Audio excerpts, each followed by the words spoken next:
Hello listeners, episode 250 of Retro Encounter is on the horizon, and we are doing a mailbag episode.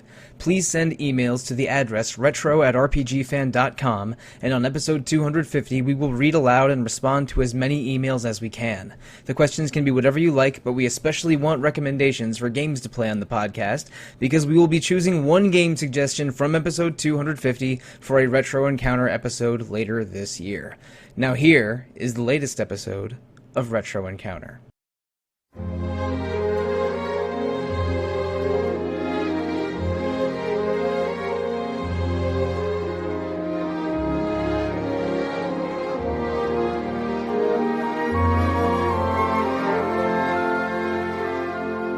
Hello and welcome to episode 245 of Retro Encounter, RPG Fans' weekly podcast of many topics. I'm Mike Sollosi, and we are a duo here today, but even though it's just the two of us, we can make it if we try.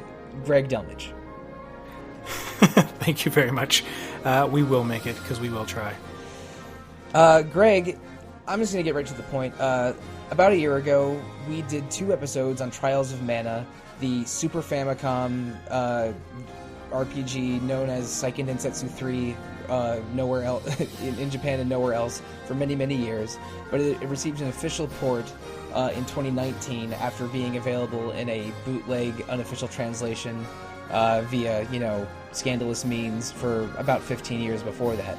But at the same time that the 2019 port got announced, a 2020 remake was announced, and that remake came out in April of this year. Which was, both of those things were such a huge surprise, as we've talked about your reaction, of course, to even just the collection of Mana announcement, let alone, them dogpiling on this really polished-looking trailer that made us all go, that doesn't look like that crappy Secret of Mana remake. Like, this looks very promising, and we're all very worried about the rug being pulled out from under us, but, it was looking really sharp. Mana had a run of unfortunate remakes for a while. There was Adventure of Mana, the remake of the first game, which was on Vita and mobile and didn't look great. And then the Secret of Mana remake, which was a pretty big disappointment. I think that came out either last year or 2 years ago. But its review seemed like a similar engine to the other one too, actually. Yeah, its review was so negative that I sort of disappointingly avoided it. Like I was slightly excited for it, but then it was same, yeah. Yeah, but then the reaction was such that I felt okay missing out on it. But then, that we got that announcement of the Mana Collection coming westward and the remake coming in 2020, and I told you that my reaction with other RPG fan people at a hotel room just before E3 was confused laughter. And this remake is for the 25th anniversary, and your review, because you did review it for the website in late April, was quite positive. It was in a mid or high 80s, right? Yeah, 88 overall, just shy of that coveted 90.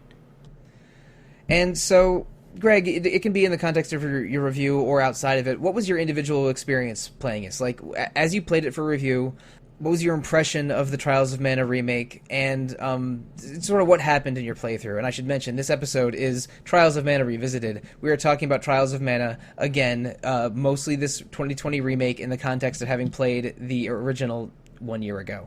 So, Greg, pop off. Getting straight to the point, I did give it RPG Fan Editor's Choice, regardless of how people may or may not interpret my score as not being like, how'd you do that and it's not over 90? But just, it's a good game. Like, I was very fortunate that I got to be able to review it, because just like you, I have a soft spot in my heart for this game. Yeah, my biggest thing I was looking for is to see if Square Enix had learned from their mistakes with the remake of Secret of Mana, as you mentioned, how unsuccessful that and the Final Fantasy Adventure remake were. And even so much as going back to the PS2 version of... what was that one called now? Dawn of Mana? Yeah. Mm-hmm. Like, just their 3D attempts haven't been great. So I definitely was hesitant, despite how polished this was looking.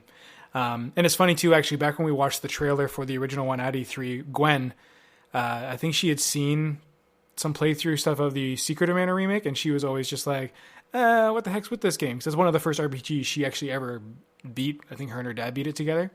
So she's very familiar with Secret of Mana, and she's just like, their mouths don't move when they talk. So at least in this Trials of Mana one, their mouths move when they talk. So already, this was a win with her. And it was the same with me. So going in, like, it just brought that same sense of joy and wonder. Like, they captured everything I wanted to see in Dawn of Mana, like of seeing the world of Mana brought to life in 3D, being able to check out those lovely, colorful, sprawling vistas. And yeah, maybe graphically this game isn't the powerhouse it could be, especially when you put it up to like the release of Final Fantasy VII Remake, which was just like, what, 2 weeks before this game came out? Yeah, I think it was intended to come out a month before, but it got delayed. So April was a very heavy year for Square Enix remakes. A very heavy month for Square Enix remakes. Mm-hmm. And so this game definitely, if you were to compare the two, doesn't look as powerful visually, I guess, in some ways. But I find it still captured the style of that game. Like, it wouldn't obviously have translated well to being super realistic like Midgar looks in Remake kind of thing. So I think that was to its credit. But yeah, like, it was nice seeing the story elevated by just these fully animated performances and such, which were very middling. The biggest thing I took away from it, I guess, is that it was everything I wanted from a PS2 Mana game. Because it felt very much like a PS2 game, both in how it was acted, how the voice acting worked, the sprite design and everything. Like, it was obviously a bit more HD and polished, so this just felt like the game I never got on the PS2, now with an HD remaster, I guess is the best way to put it. Yeah, and just as a technical detail, calling these sprites is a bit of a disservice. These are right, yeah, everything in this game. Yeah, everything in this game is a fully realized 3D model, and yeah, that's right. And like you said, it has a lot of the soft lines and bright colors of the Mana aesthetic, and I think it's a very successful recreation of the Mana aesthetic. And I mean, Trials of Mana / Seiken Densetsu 3 is one of my favorite games of all time. I've been, if anything, a very vocal proponent of it on social media and in podcasts for several years. I first played the bootlegged English version in the early 2000s, like, I don't know, probably, if I had to attach a year to it, it's probably 01 or 02 range. When this came out, I was just hoping that I wasn't expecting it to be better than the original version. I just wanted it to be good, like good enough. And yeah, I think that it was more than good enough. I agree with that. Yeah, it's a very beautiful, very cool remake that changes a lot of fundamental gameplay things about Trials of Mana, which was fine. But it does so in a mostly interesting, mostly successful way. When I saw I didn't play it right when it came out because I was embroiled in the Final Fantasy VII remake, and then immediately had jumped to a different game for the podcast. I think it was Mother 3 at the time. And it's expensive to have all that at once too. Yeah, exactly. And so I did buy it right when it came out, but it sat on my shelf for about a month, and I finally got around to it and played it sort of I guess over most of June. And just had a total blast with it, and I mentioned this to you, but I played through it 3 times and got the Platinum Trophy less than 24 hours ago. Congrats. I don't do a lot of Platinum Trophy hunting. I actually counted how many I had earlier today. I have 11, and what was the last one you got before this? Last one I got before this was in 2019. I got the Time Spinner Platinum. I got a couple in a row in early 2019, and then and I wanted to communicate I'm not really a platinum hunter, but because I love Seiken Densetsu 3 and because this platinum was pretty gettable, I just beat it 3 times in a row and got the platinum. Yeah, it's like you said, it's just so fun. That was my biggest thing from it. Like it's like the whole, I have to get critical because I'm reviewing it, so I had to find and nitpick little things. But really, like, I just had to. Like, there was nothing. I have nothing wrong really to say about this game. Like, yeah, some of the voice acting in English is kind of eh. Yeah, I really wish someone had taken a long, hard look at Charlotte's dialogue in this version. Really, really did. We'll get to that in a second. And like, the mechanic of like targeting isn't the best implementation, but combat is still super fun. Just everything in this game was just pure joy. I was just immediately transported back to even just playing the first one, just having just a fun summer night playing this game, not really caring, feeling the joy of like, I get a new class, this is so exciting, oh my gosh, look how they changed, I get new stuff to play with. Because it's always that thing where you're like, I'll just play for a few bit, or I'll just get the class and I'll turn it off. You can't do that. You want to try out the new toys. Come on. Yeah, when I played this game for the first time, and part of my experience in playing Trials of Mana off and on for, I don't know, 17 years or however long, was the class exploration. I was on the GameFAQs forums in the early 2000s, like, arguing what the best Angela class was. I read a lot of guides and wrote one of my own about the Trials of Mana classes. So part of my experience playing Seiken Densetsu 3 over the years has been class tinkering and team building and messing around. So when I played this game 3 times, I deliberately went in with specific ideas of what classes to put people in. And it was like experiencing it for the first time, because like I had an idea of what these were like in the original Super Famicom version, and how they changed a little bit. The character tier list is different from 1995 to 2020. Yeah, it will not surprise you, but and we can talk about character differences a little bit. But I want to know what for your first run, which 3 did you roll with? Yeah, I went with, I actually did that whole test that went out a little bit before when they were trying to build hype of seeing like, which character are you? And I got Sure. I got Duran, so I was basic bitch. But it was, so I had to put Duran in my party. I didn't make him my lead though, because I still wanted Duran in there regardless, because I wanted to see how he played now that he was fixed, since shields did not work for him in the original, right? Yes, the hit, evade, and critical stats are bugged in the original. So Duran's shields didn't really work. The agility stat didn't really work, except for calculating damage for Hawk's moves. And the luck stat didn't work for evasion and critical hits, but did work for chests. Yeah, but did work for things like treasure chests and I think item seeds. Drops. Yeah. Yeah. So they got around that by changing a little bit of the stat system. You're not really married to your stat wheel anymore. Like, it used to be that your what stat you gained every level would affect your entire character stat, and if your entire character, like adding 1 to your strength, just increase all your damage, and adding 1 to your spirit increased your MP and let you learn spirit spells. And if you class changed too late, then you could even get a stat penalty, which was bad. But in this, they have none of that. When you invest in stats, it's only related to character skills and doesn't affect your core stats unless a character skill gives you a stat bonus. Yeah, you get like the skills that unlock +5 to strength or whatever. And I thought that was a nice way of changing up that system. It was a really nice way to feel you had better control. Like you said, like you go so long trying to figure out what's the better party makeup and everything like that, playing around with all the different classes. And now, even within those classes, you can really change the shape of each of those characters. Like, do you want your character to be really good at racking up the CS gauge so it can just pound out its special attacks?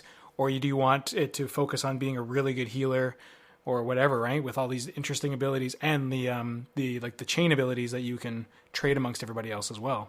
And also, there's a way to reset your class and reroll your stats. So the customization is more freewheeling than ever. And when you change classes, your core stats are different. You get what's called a locked ability, which is some ability that's always active that you don't need to put points in to get. And you get a cool passive ability. Yeah, and you have a different array of investable abilities in the wheel. And this is so much different from old SD3. Old SD3, every character learned between 1 and 8 spells, and they learned a new class skill every class change. But otherwise, you had the same combos and same everything the whole game. In this, and weren't the skills bound to like the spells were bound to stats, right? Like if you didn't raise the right stats, you just be prolonging until you finally get to unlock those spells too. Wasn't that a thing? That's correct. Yes, you won't learn any ninja skills as Hawkeye unless you invest in agility, and same which is sort of the same here.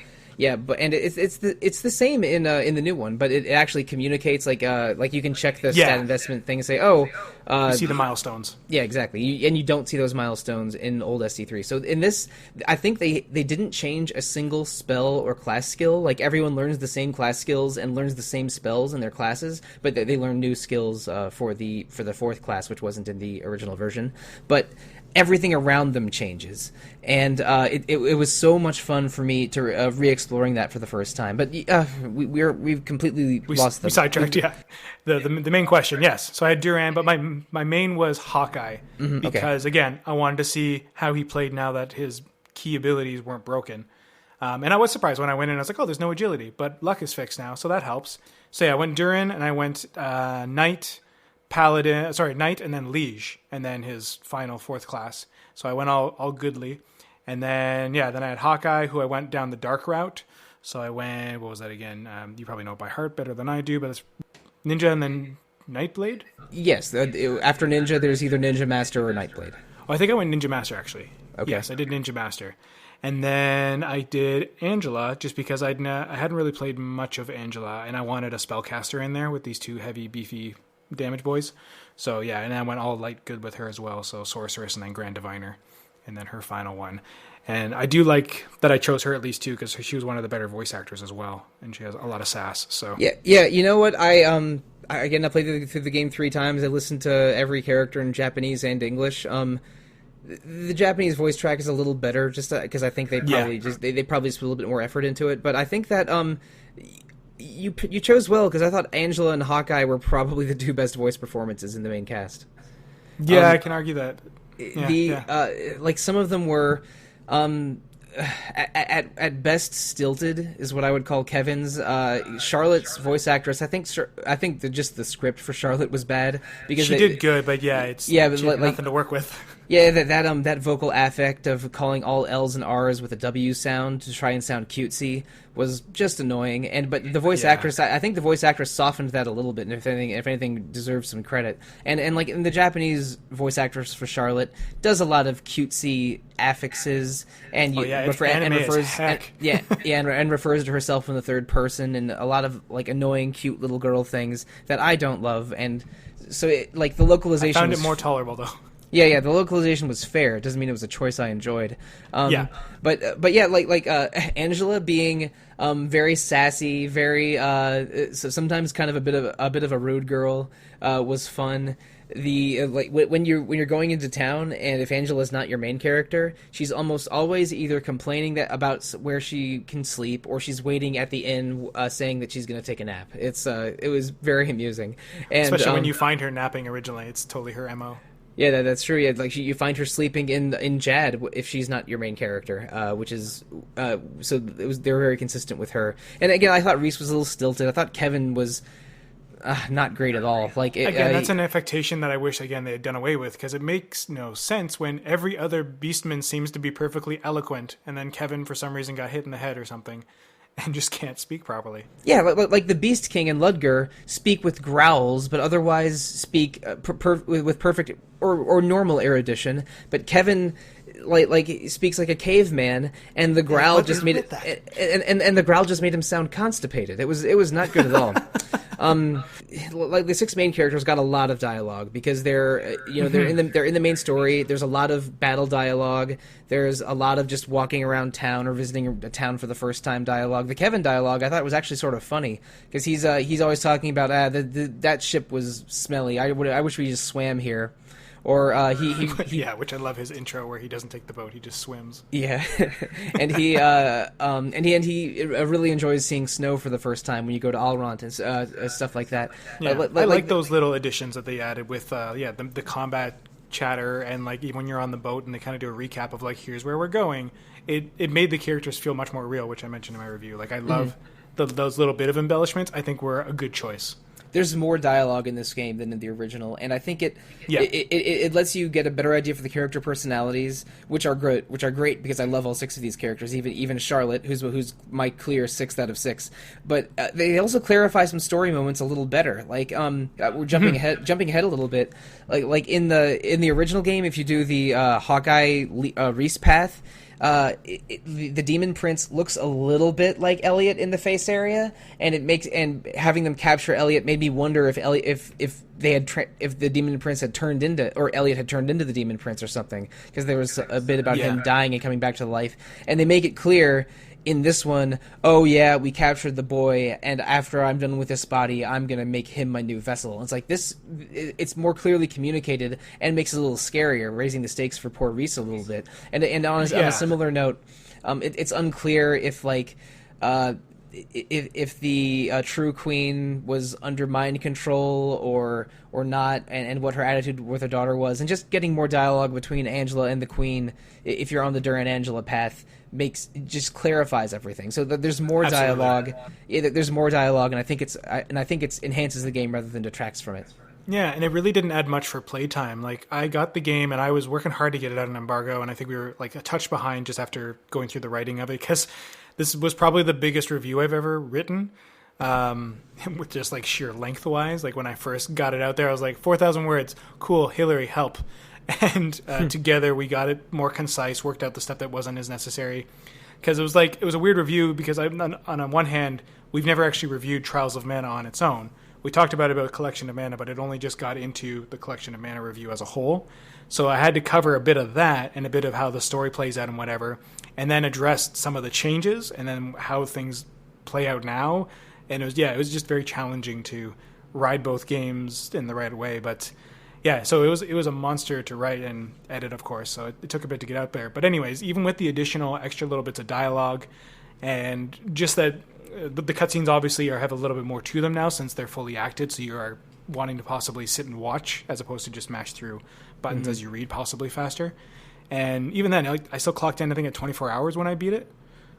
Yeah, so, it was quick. It was similar for me. My first run was right at 25 hours, and that's including the post game. And the original SD3, I can beat that thing in like I'm very experienced with it, so I can beat it in like 12 to 14. But I think a more normal run would be 15 to 20. Yeah, I think I averaged around like 15, 16. It depends on also sometimes the luck with seed drops that can really drag you on. Yeah, if you want to get 12 out of 12 advanced equipment, you can do that. I got really lucky. I mean, I beat the game 3 times, and I got all of the advanced equipment I wanted for 2 out of the 3 runs. I had very good seed luck 2 out of 3 times, which is not common. Sometimes I'm just awful and get like 1 weapon. Well, and that helps too with the new system with that they reshaped that system a bit by giving you the bonus as you plant seeds.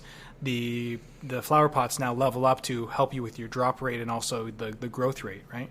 But you level up the flower pot, which improves your seed drops and your seed yields. And there's one of the cactus abilities increases your seed yield, and there's a couple equipable abilities from your skill trees that give you better item drop luck. So there's just more systems to interact with, and they're a lot fun. Less tedium. Yeah, they're fun. They don't feel overbearing. They all made sense when I did a little bit of reading and tinkering. And it was like, and I'm someone who obsesses about tinkering with classes in this game, and they gave me a lot more toys to play with when I was doing it this time. And I should mention, when I was playing it this time, I wanted to have 2 characters from the same path on their story path, so I would get as much special dialogue as I could. Like my first run, was Reese, Kevin, and Hawkeye. I had it ran with Reese as the main because I was going to do the Reese Hawkeye storyline. I wanted Reese and Hawkeye there to get as much special dialogue as I could, and I did that for all 3 runs. Like I made sure Kevin and Charlotte were together for the Lich run, and that Duran and Angela were together for the Dragon Emperor run. And going through this, I decided to deliberately do weird or bad classes for Reese, Hawkeye, and Kevin. But but on normal difficulty, it was. I mean, the game was still easy enough that I completely annihilated everything. It wasn't a problem. Yeah, even on hard, that game's super a breeze. I struggled, I think, only at that stupid wall thing, the face that spawns out all the. Yeah, the wall that has spike traps that you fight in the Laurent Castle. Oh gosh, that thing is awful, and it was even worse than this. I had trouble with one of the god beasts because I struggled to figure out how to dodge one specific move, but on subsequent runs it wasn't a problem at all. Like I think that the difficulty in this game peaks around the middle, but there's a point where if you're doing your class changes at the appropriate times, or at least around the appropriate time, you sort of get more powerful than your enemies. Mm-hmm. I thought the end game was. I don't think I was over leveled my first run. I definitely was in my second and third because I was using New Game Plus. First, for sure. Yeah, but on my first one, I think I was at a normal level, and I switched to hard difficulty partway through. It never felt that hard, the end game stuff. But and I used I put Hawk in what I thought was a weak class, but he was just kicking so much ass. I think he got a little bit buffed over the 25 years. No kidding. Well, and his spells are actually good this time around. Like as the ninja, I actually really loved them because they debuff everything, they hit everything, and I actually found myself using them. Whereas I really didn't use his spells when I last run through. Although I was the ranger class, so it was more all the traps and stuff. I don't know if they're as good as his ninja ones. I'll get into a little bit of theory crafting for you a little bit. I think that Hawk is an average or slightly better than average character in 95, and Angela is a below average character in 95, because Angela is limited by MP. To deal really good damage, she needs boosts and debuffs from other teammates, and is just terrible with physical offense. While Hawk has pretty good physical offense, but his skills are more support oriented and can't really carry a team with damage themselves. This is in 1995, keep in mind. But in 2020, I think Hawkeye and Angela are the two best characters. Full stop. Magic, especially with all those CS abilities, or not CS abilities, just the equipable abilities. Yeah, it makes all the difference for them for sure. Yeah, Magic is very powerful now, and Angela's weaknesses were that she couldn't boost or buff herself. I mean, she couldn't boost herself or debuff enemies, and MP was a problem. And if you go her light classes, she gets a bunch of MP gaining skills and ways of boosting herself at the beginning of a match. And ways to lower enemy magic defense by hitting them with spells, and getting bonuses from hitting enemies with their elemental weaknesses, which is huge. And on her dark path, she gets similar debuff abilities, no MP saving abilities, but increases her damage even more by like 20 or 30% by spending a little HP with her MP. So Angela went from needing a lot of help to be powerful to being extremely powerful on her own, and giving players choice of MP mitigation versus extra damage versus weakness focusing, and she's just awesome. And Hawkeye is similar in that I think I messed around with all four of his final classes, but I think that, and I think it's remarkable, all four of his classes feel so different, and I think three of them are great. The Wanderer class is kind of sucky. Like he learns moon and tree support skills that I don't think are that good, but his rogue class learns that pumpkin bomb attack that's like a guaranteed 2,000 damage to everything. Oh yeah, that is like beefy. And Ninja Master is more powerful than ever. He can attack get bonuses from weakness attacks like Angela can, but he also automatically debuffs everything, and all of his casts are basically instant, and he's great. And Nightblade gets more status attacks than Ninja Master does, and then inherent abilities that give him, like, I think 20 or 30% extra damage for attacking enemies that have status effects. So it's like his best attacking class has status boosts, his best casting class has like one of the best attack spells in the game, and his debuff class is just a really good balanced magic user. They made magic way more powerful, and Angela and Hawk better at support, so I think they're probably the two strongest characters now. And the AI is better at utilizing all that stuff too, I find. Yeah, and not to say that physical attacks are nerfed. If anything, Duran's the most improved character in the whole game, because he actually attacks at a normal speed, and Kevin is still he's not overwhelmingly the best character anymore. He's basically a monster. He's basically the same. He's just an elite attacker who's faster and hits harder than everyone. And on his light path, he gets a little bit of healing and he builds meter faster. On his dark path, he gets more critical hits and just has overall higher damage. Like it's Kevin feels as who was the most fun character to use just because of damage and turning into a werewolf in 1995. He's just as fun, and everyone else has sort of caught up to him more. I think that if anyone has been nerfed at all, it's maybe Charlotte, because having a healer went from being useful, bordering on crucial, to not really necessary at all, because everyone can heal themselves a little bit now. And getting the items are so much more abundant, better balanced. Healing yourself with items only in the 1995 version was really annoying, because you had to go into a start menu item management system that was slow and boring. And now, and in this version, it automatically organizes all your items for you, and you just have to set your item wheel in a menu that's very easy to use. So so using an items only for healing is easier and more valid than ever. So I don't think you need a healer anymore. And plus, on top of that, when you're not in battle, you have unlimited use of the items that are on your wheel. So you don't have to sit there going like, okay, well, I need to watch and save my candies in between matches, and now you can just use as many as you want, because when you get into battle, then it limits it back to the original 9s to keep the balance. Mm-hmm. But yeah, I loved that quality of life upgrade.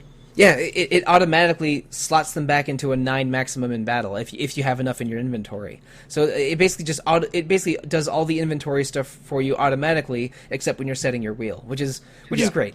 And you also get the hot buttons too that you can assign to the R That's button. right, yeah. So if you need it for some reason to be even faster for whatever reason, even though the wheel is very quick, then you have that as well. Yeah, it has your class strikes set to an L hotkey, and then your 4 skills of your choice. Yeah, onto your R1 hotkey, using PS4 terminology, because that's how I played it. But Ditto. We're talking about this excitedly going back and forth. This was just so much fun. So I wanted, Greg, I want to do one thing. I'm going to tell you 3 things I liked and 3 things I disliked. We've already gone over them a little bit. Let's start with the dislikes, and we'll end on a positive.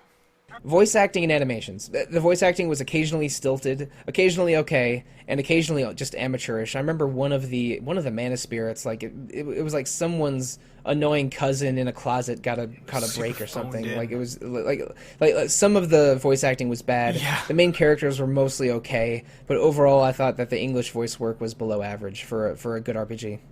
The one I thought was bad was Salamando, but there's. Yep, it wasn't great. I thought that Gourmand was actually a really good English version. Like, he was appropriately creepy clown. Yeah. Ludger and Beast King were about as what I imagined they would be, which is as good as I can hope. So there were some okay performances, but I thought that the voice acting, especially in English, was a little bit of a downer. Second dislike. I thought maybe this was the thing I disliked the most about this game. The load times got pretty bad. There was a load screen in between basically every major function, going from one space to the other. There would be 2 load screens if you were going from walking on foot to summoning your dragon or summoning your turtle, because there would be a load for them to appear and then a load to go to the world map screen. And the load times were, when you were in a space, they were barely noticeable. They did a pretty good job of keeping everything smooth when you were in a play space. But going between spaces, the load times were not good and sometimes heinous. Yeah, it's one thing I've realized after the fact I neglected to mention in my review, and I was just like, right, they could get pretty rough sometimes. I wonder also how that handles on the Switch. I'm not sure about the Switch version, and this is also on PC, is it? Yes, that's right. Yeah, if you have a really good PC system, maybe it's better. But I have a base PS4, not the version 2. My machine got a little noisy playing this, but not as bad as FF7 Remake or the 2018 God of War, which I still think is the noisiest my PS4 has ever been. But probably not the most well optimized game, and the load times were pretty bad. And the last thing, I really liked the class system in this game, including the new class 4s, which we'll talk about in a minute. But everything else about the post game, I just did not enjoy. The post game quests were okay, not great. But that post-game dungeon, jeez. It was, like, do we want to go into that right now, or do you want to... No, we can talk about it now. I mean, they summon, after you beat the game, an evil witch wakes from her slumber. She's almost like a dark version of the goddess of mana. Her name's Annis, which is one of the least intimidating final boss names I remember in my memory. Yeah. It's like, Annis just makes me think of the little girl character in Tales of the Abyss. Who is not intimidating. Well, you'll be shocked to learn. Annis's dungeon was either just big empty void with platforms or dark versions of towns and castles from the main game. Yeah, it was a lot of reusing of assets. Yeah, it was a lot of retreading. It was okay sometimes, but for it being almost the whole dungeon and the dungeon being like an hour. Like a normal endgame dungeon in SD3 has maybe 9 or 10 treasure chests, like all of the like one of the god beasts. I'm sorry, one of the Benevonon dungeons. I called them god beasts because that's what the old translation called them. Yeah, so like a Benevonon dungeon or one of the final dungeons might have in between 8 and 12 treasure chests. This one has 27 and something like 8 save points. It was so long and reusing assets completely. And didn't even have any new enemies in it. It was just level 65 to 70 versions of enemies you've already fought. No. It was not a great final dungeon. The final boss was fine. It was, if anything, a little too easy because I think I was a little bit too strong. I was right at level 70. I think at the same level that the boss was. But it was a fun fight. Did you do it on hard or? I did it on hard. Yeah. Yeah, it was a good fight. It was interesting. That much I liked. But yeah, getting to it, like I thought I had the gimmick, because when I did it first, because I had Duran, Hawkeye, and Angela. I've only done the post game with them so far, and we started off in Valsenna, and I was like, okay, cool. So I guess we're going to revisit the core characters' homes, because I think the next one I actually went to was the Desert Fortress, which has a name. FlameCon's Fortress is. I can't remember the name of it. The Serton is the name of the town, and Navarro is the name of the Navarro country. Fortress. So, Thank you. Yeah. Okay. So we went there. So I was like, cool. So I guess we're just going to do that. But then it took me to, I think, Laurent next, and then from there on, I was like, oh no, you're going to make me go to all their hometowns? Gosh darn you, game! Like 3 of them I could have been okay with, but all of them. Yeah, you go for the post game quests. You go to each character's hometown. And in 4 out of 6 cases, you meet a departed loved one from beyond the grave or some nonsense, and you get a new shared skill and an item that lets you do a second class change. I should say a level 4 class change, so a third class change, and it's fun getting the new costumes and seeing the new power and getting the new abilities and exploring that. Which seems to be mostly just a mix of basically whatever one you didn't take. You seem to get the other half of it. Like, for example, with Angela, like if you went light, it seems like you also got the benefits of her light dark class mixed with this one, plus then the extra skill. I don't think you got the abilities, but it just seems like you had the stat stuff you were missing from that. Yes, like Kevin's dark classes, Enlightened has sort of higher spirit and higher agility, while his other one has higher stamina and higher attack. When you, Fatal Fist has higher stamina and higher attack. Yeah. When you go to Annihilator, his ultimate dark class, it has high everything. So like from a stat perspective, it's basically just an ultimate version. It gets the advantages of both previous classes, yeah, but it does not. But it does not learn the spells, skills, or abilities. Yeah. And I think that's meaningful. Like in Duran's dark classes, I think Edelfrey is way better than Duelist, because Edelfrey learns to multi-target sabers and has way higher spirit, and learns abilities that like lower enemy elemental weaknesses, and is just awesome. If anything, they took one of Duran's good classes and made it his best class, while the other one. Yeah, because originally Duelist was probably one of his best ones because it just had the higher damage output outright and a better class skill, I think. Yeah, a better class strike and better damage, and it learned Dark Saber, which isn't that useful. There's only one boss in the whole game that has a light weakness, or I guess 2, but one of them is Full Metal Hugger, which doesn't count. And but then when you upgrade to Berserker, it's like now Duelist's big advantage of having the best class strike and having higher attack is wiped out because so you, moot. Because Berserker will have the best damage and best class strike no matter what, and because the Edelfrey skills are way better than the Duelist skills, it's almost, I think it's no contest. If unless you want to give Duran a shield, he should do Edelfrey every time. Yeah, that sounds like the way to go. But I mean. That's not necessarily bad. Like, it's fun having a big, powerful endgame class. Yeah. But I think it just the way that the class 4 works. If there's one class with clear advantages, it can cheapen the other one. Which is, I mean, who cares about competitive balance in a single player game that you run through multiple times and mess around with parties? Like, I don't. This is the most granular, useless issue to have with this game. But I still think that the end game dungeon and end game boss is not greatly designed. No. So those are my three things I disliked the most about this game: the voice acting, final post-game dungeon, and load time. Mm-hmm. So want to go to the 3 things I liked the most? We can. Although I was going to say voice acting too, one that you just reminded me of. Please. Nicolo was not great. I wanted more cat puns and a better execution of them, but I don't know, just whoever the actor was just didn't quite land with them well. There wasn't enough, like, I don't know, purring or just that catness. It was just mostly a guy who's like, I'm just going to talk with my normal kind of character voice and then just say Mew instead of new. Cool. And like there was no it could have been better done, and he's such a fun character that it just seemed like a missed opportunity. Yeah, maybe the localizers were all dog people, because I think the Beast Kingdom got a little bit better shine than Nicolo did, and then Josephine and the other cat whose name escapes me. So anyway, let's go into my 3 favorite things about this game. We talked about one of them a little bit. I love the class and customization system. Like the class changing feels fun and powerful. When you do a class change, it's big and shiny, and the character grins a little bit before they pose in their new duds. It's really good. Does it awaken the Sentai fan in you? Beg pardon? Does it awaken the Sentai fan in you? Oh yeah, no, it's a great transformation sequence, and I love Super Sentai and Kamen Rider, so I know all about Henshin. That just transform. There's something fun about transforming that is communicated very well in this game. Like even as a fan of Sailor Moon, people know that transforming is fun. Yeah, I definitely had notes of that in there for sure. And going through all of these, like I mentioned, how I think Hawkeye, Angela, and Duran all got buffed considerably. Kevin is sort of still the same, but still good. Reese's strengths and weaknesses are the same.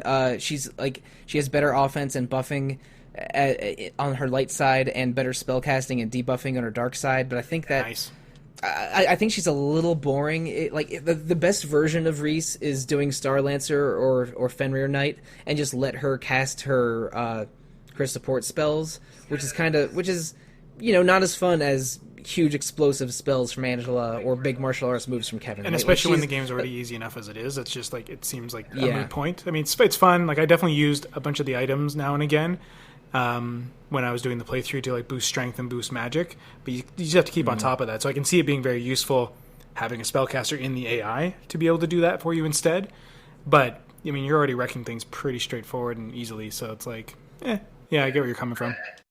I think Charlotte and Reese are a little bit less fun in battle because they're most useful just giving them AI support skills. But Duran's improved a lot because his attacking is better, with his strength still being high and his spells being more limited than other support characters, but still. He's a very viable healer. He was really good, I found. Especially, I gave him a lot of the healing buffs, so he was great.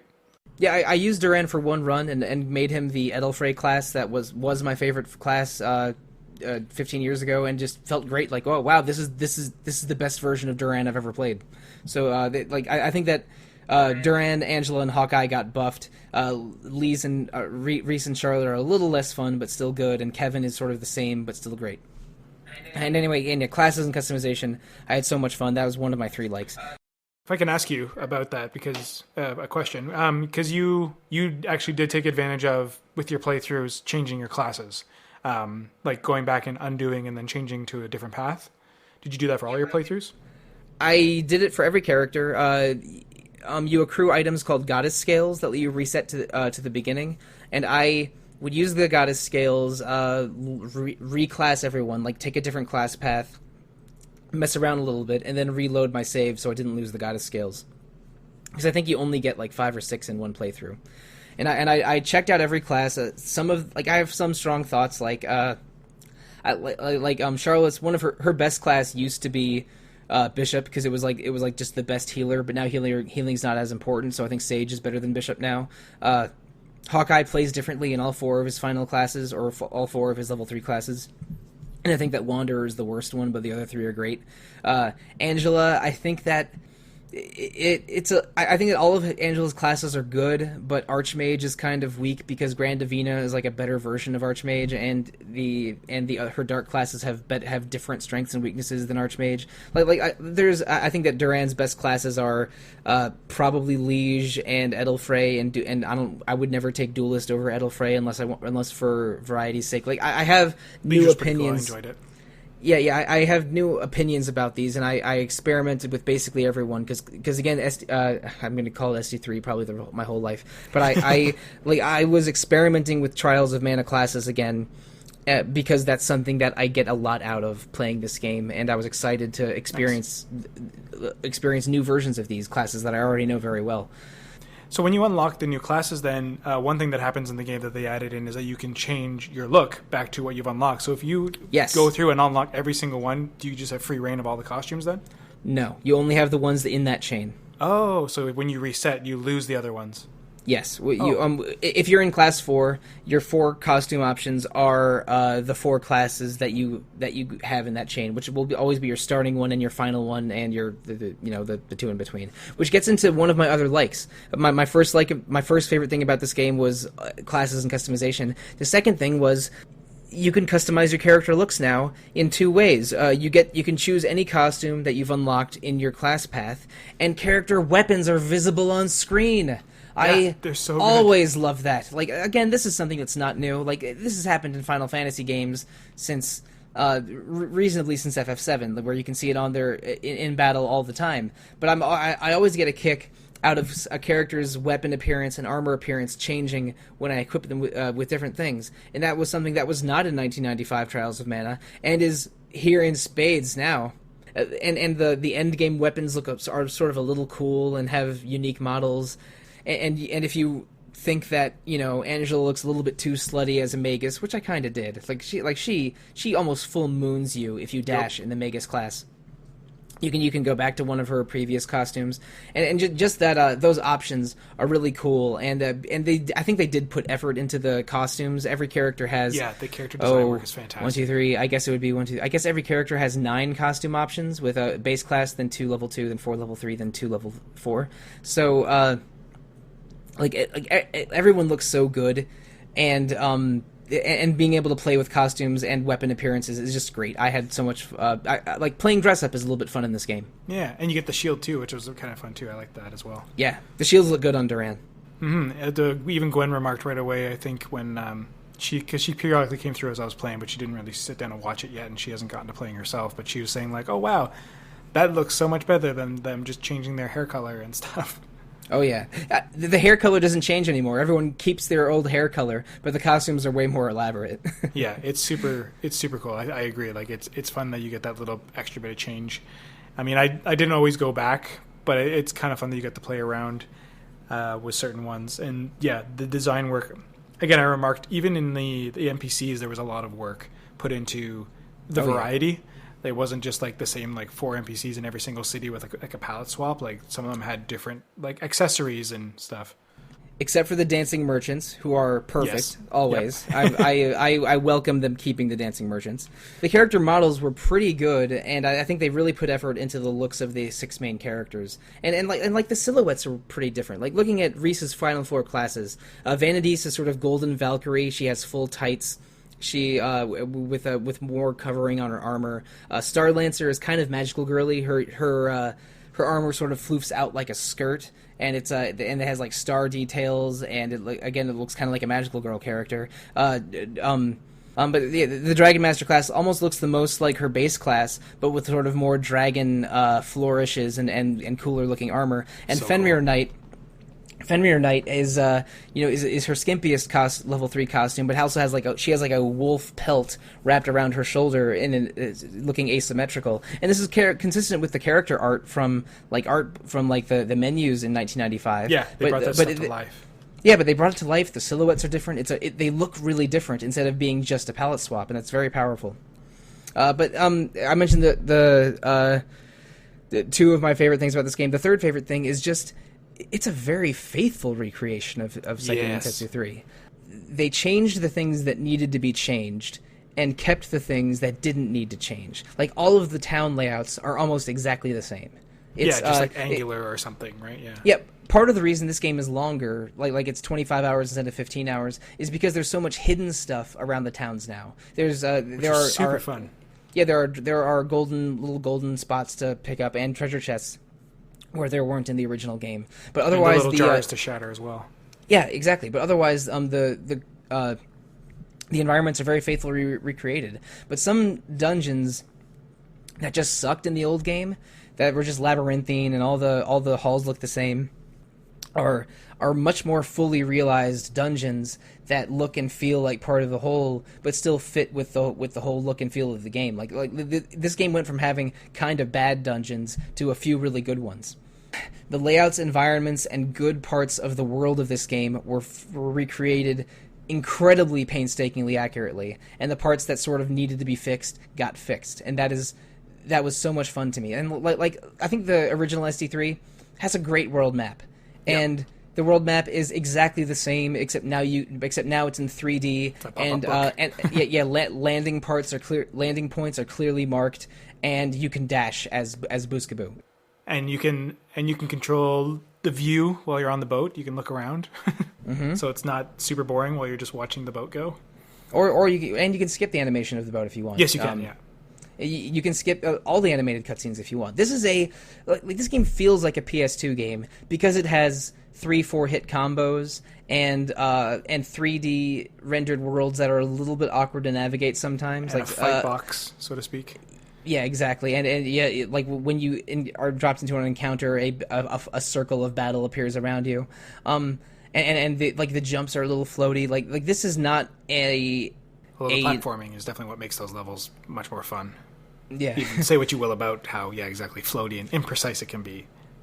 The platforming was okay, and they don't overdo it with the platforming. But this is not like a tightly wound AAA action RPG like FF7 Remake or Nier Automata, and doesn't even have the budget of a less action heavy RPG like Dragon Quest XI. Just staying in the Square Enix world for now, but.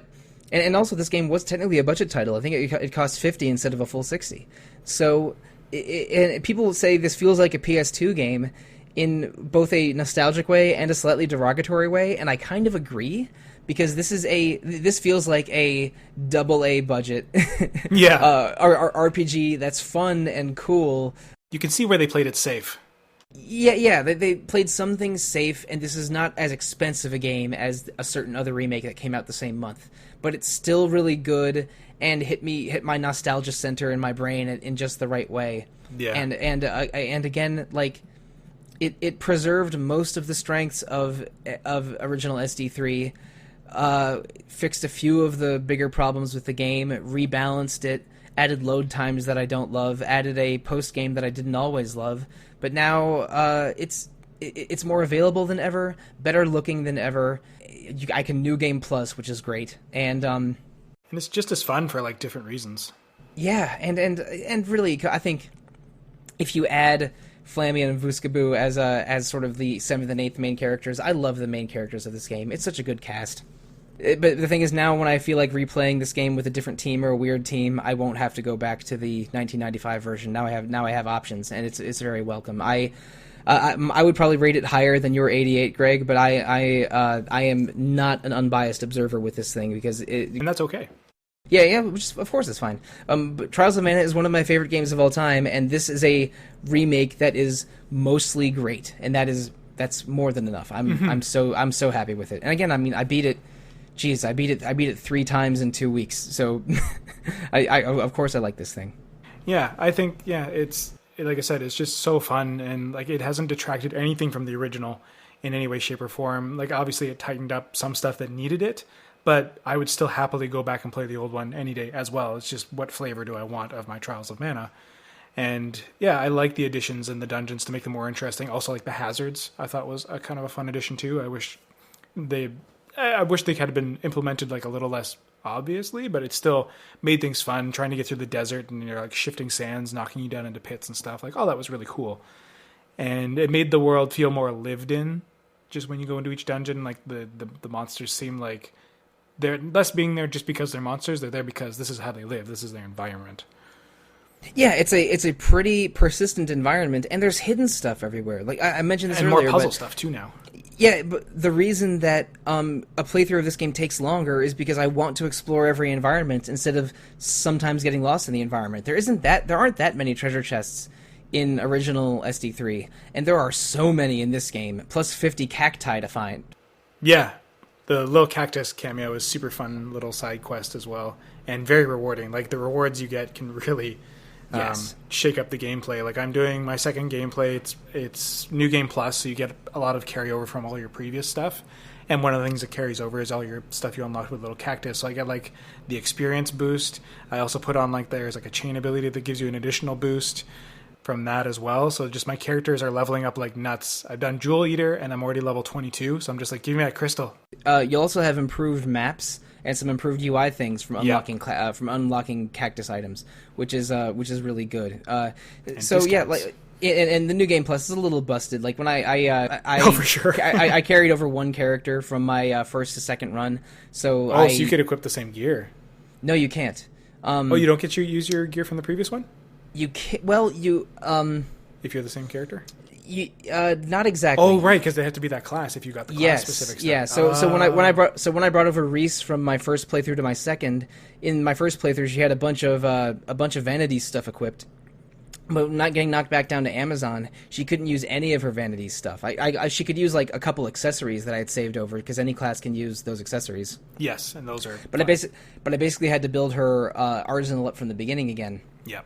But then that's one thing worth mentioning is the accessories are actually useful now. They're not just simply like a small little stat buff. Like some of them actually like. There's always one in each of like the Benevodon dungeons that help against that specific Benevodon, for example. Mm-hmm. Yep, and then you get some endgame ones that prevent status effects, of ones throughout the game that prevent only a few status effects. Yeah, the accessory slot is more filled out now, and because you're getting more item scenes than ever, you're getting more equipment randomly than ever, your upgrades aren't only attached to gear seeds and weapon shops now. And now it's much more freewheeling. But I mean, Greg, you and I both really liked this game. Your review is on the website. And I encourage listeners to check that out. And I also encourage listeners that, like, I hope we didn't spoil everything in the universe for you, but this is a really fun game that is maybe worth picking up if you have the time and the money to spare, because I had an absolute blast playing this in June. Yeah, as did I. It was such a joy to revisit in this capacity, and it did not disappoint. Like I said, just giddiness all the way through. All right, so let's carry over this giddiness to next week, because for the rest of July we have 2 episodes on Tactics Ogre: Let Us Cling Together. I'm still unfortunately early in this game. I'm in Chapter 1. I got to play a lot more this week before we record the first episode. I want that game ported so bad so I can play it because Yeah, this game feels like a really good idea for a PC port. Like if Please. like War of the Lions and Let Us Cling Together are Yes. at the very top of the list of older Square Enix games I would like to see get future ports. So, but alas, we don't live in that world quite yet. So I will be playing that on my Vita when I talk about it later this month. I was a little bit consumed with Yakuza 0 and Trials of Mana the past 6 weeks. So it was a bit, I had to force myself to start Tactics Ogre, not because it's bad, but because I was just obsessed with 2 other things. And anyway, we are doing 2 episodes on Tactics Ogre: Let Us Cling Together later this month. But next month we have a few multiple exciting things. There's going to be 2 episodes on Mario and Luigi Superstar Saga. I have not started that yet because I got to knock out Tactics Ogre first. But Brusco Labesco. That's a game I really enjoyed on GBA 15 years ago. I think it came out in maybe 2003, and I played it probably a year or 2 late. And it's a really, really great GBA RPG, and it got a 3DS remake a couple years ago, which I bought on sale a little while ago before we even planned this. So now I have the perfect opportunity to play that 3DS remake. But anyway, those 2 the differences. The problem is I don't know if I remember the GBA version well enough, but it'll be. But I am looking forward to playing that in about a month's time, and we're going to have those episodes coming in August. But also in August, we are episode 250 is going to land. Late August or maybe early September. I'm not 100% sure yet. And episode 250 is going to be a mailbag episode. So listeners, please send emails to retro@rpgfan.com. Ask us any questions you like. Please be podcast appropriate. And also give us suggestions for games to play in the podcast, because we will be taking a suggestion from episode 250 for a game later this year. Probably in the November, December, January range will be a game from episode 250. That's pretty cool. Yeah, so please, of course it is. We mostly choose games internally for this podcast, but I try to do like 1 or 2 public polls a year, and every 50th episode have listener input be one of the future games. But we're going to do that very, very directly in episode 250. I don't know exactly when that episode 250 game will appear on our schedule, but again, I think December is what I would bet on right now. But anyway, I just hope Leona makes a bunch of spam email accounts and just like sends you 50 emails about Jade Cocoon 2. from different names. I found Jade Cocoon 2 on sale at my local game store, which nice. I went there because they had a big sale going on right when they opened during the pandemic. Masks only, no more than 10 people in the store. And I saw a copy of Jade Cocoon 2, and I bought it 100% because of Leona's influence. Yeah, I want to find a copy because it sounds cool. We covered a little bit of it for our video project back when. It looks really neat in its weird way. It looks neat, and it looks better than Jade Cocoon 1. And I may yet play that game, maybe even this year. I don't know. I am knocking out backlog pretty well so far in 2020. But if you want us to play Jade Cocoon on the podcast, the best way to do so is to email retro@rpgfan.com, and you can do that too, Leona. Emailing and listening is not the only way to interact with RPG Fan. We also have message boards, a Facebook page, an Instagram page, a Twitter page, a Discord server, and a Twitch channel with something new streaming on Twitch every day. And also 3 other fine podcasts, Random Encounter, of which, Greg, you're the host. Woot! Me and Jono, we got you. Also Rhythm Encounter, which has been on hiatus for a while, but may be leaving that hiatus soon. But we'll still pour one out anyway. Mm-hmm, sure. Well, I don't know, man. Beer's expensive. You kidding me? And also Phoenix Edge, which is a weekly podcast mostly focused on current events. They record every episode on YouTube live, I think mostly Mondays, and then usually post it Wednesday or Thursday.